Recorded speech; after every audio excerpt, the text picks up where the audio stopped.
This is Donnie Vaughn of the Marketing Twins again. This is the second part of the video of how to update the page on your site. So I'll just kind of pick up where we left off. We were talking about changing and adding links and bolding things, and so I'm going to pick up where we left off there, and you obviously can go back. If you haven't seen that video, go back and watch that. There is a spell check feature, so you see some of these underlined words. If you click that, that'll help you spell check. In some cases, it doesn't recognize words because it's not familiar with them, but they may be spelled correctly. Now, one thing I didn't mention earlier in the first video that I want to focus on is there are two tabs over here. There's what they call the visual and then the HTML. The visual is closer to what you see on this site is what you see on the actual page itself. But again, as we talked about in the previous video, it's not exactly like it is, but it's close. What you probably don't want to spend a lot of time in is this tab right here, because this is the ugly stuff. This is all the code and all that stuff that makes the website run. Every website is basically built around code to make it work, but this is where you want to focus on. So don't worry about clicking that tab. Sometimes we spend some time in there cleaning up things from time to time that have to do with stuff that's gotten messed up, but don't spend a lot of time yourself working on that, okay? The thing I wanted to talk about was going through on this particular page and utilizing some of the options here. One of the downsides to any how do I say this? When people want to update a page, for instance, you have a new person come on board and you want to add their information in the site. If you wanted to add their information in the site, let's just say you wanted to add, Jane Doe here. Obviously, the photo and stuff like that we can work on, but we'll just put receptionist. I don't know. We'll put in customer service, okay? Now, then right below that, we can start typing. Now, a couple of things before we get into showing you that little icons here. A little trick here. See how we have the title here of the name of the individual and their title, and then right below that, you see there's really no space. It goes from one line to the other. If I'm at my cursor right here and I hit enter, that kind of puts a little space there. For just pure formatting, again, to make it look as clean as you possibly can, we didn't want a lot of spaces. Just it makes the page, it's already long enough as it is. We just didn't want to add more spaces there. If you hold your shift key down and hit the enter, now you can type right below that. And that's how we did that. So if you wanted to then go in and highlight that, go up here to where you can see a little bit easier, bold that, then it would look very similar, short of having in a picture in there. You've got your information here that you can start typing as you go. Now, let's say, for instance, that Jane comes along and you go to Jane and you say, hey, we'd like to get some biographical information similar to this right here for the website. And Jane says, absolutely, I can do that. I will send you a Word document that has all of that in there. It would be a natural assumption that you could simply go in. Let me just give you an example here.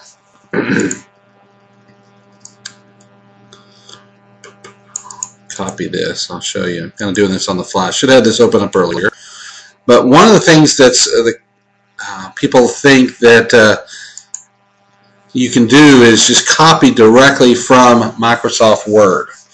And for instance, let's say the individual sends you this and you say, that's great, this is wonderful, and there's a lot of other stuff in here and it's just text and whatever, And you think, well, it's just real easy. I'll just go in there and copy this, go over to the website, hit my shift key, my enter, and then I'll just right click because I know I can paste that in there, and then you update.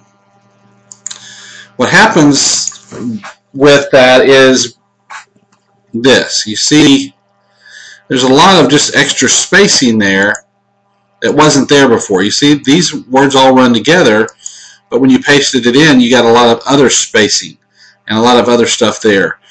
The problem is that there's actually some coding and some formatting built into Word that does not translate well over to the website.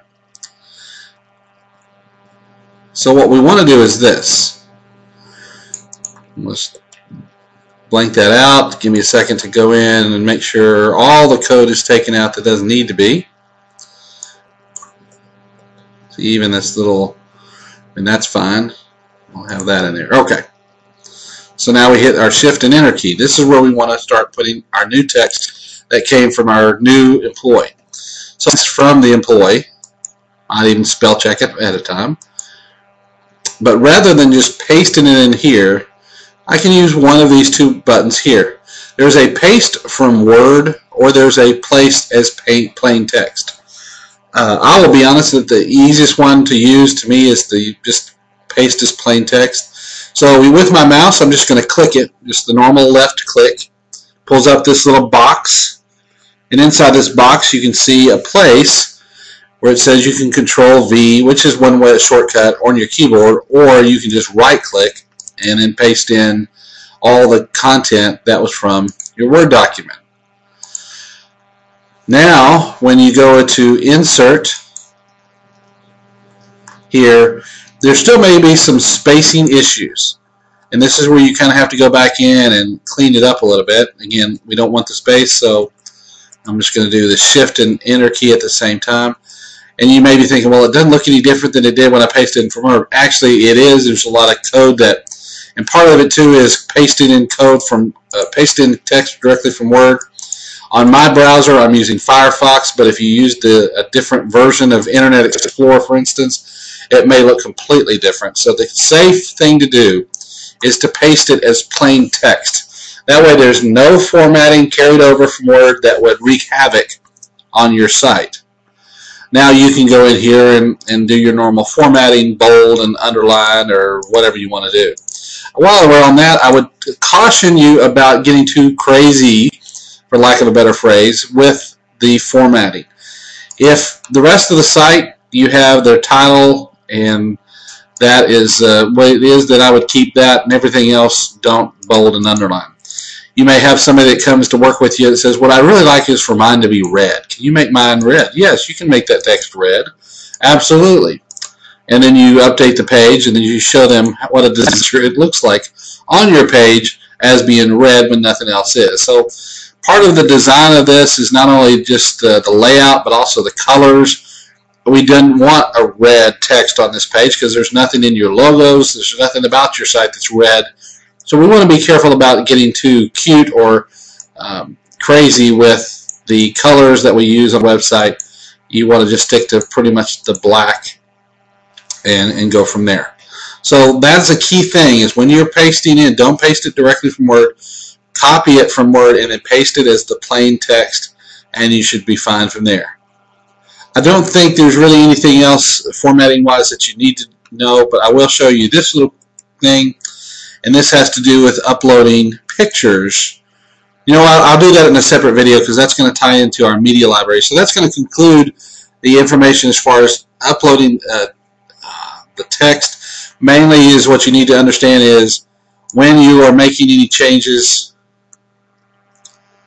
delete anything, whenever you're doing that, I want to make sure everything's done, is that you update the page over here on the right hand side when you're completely done.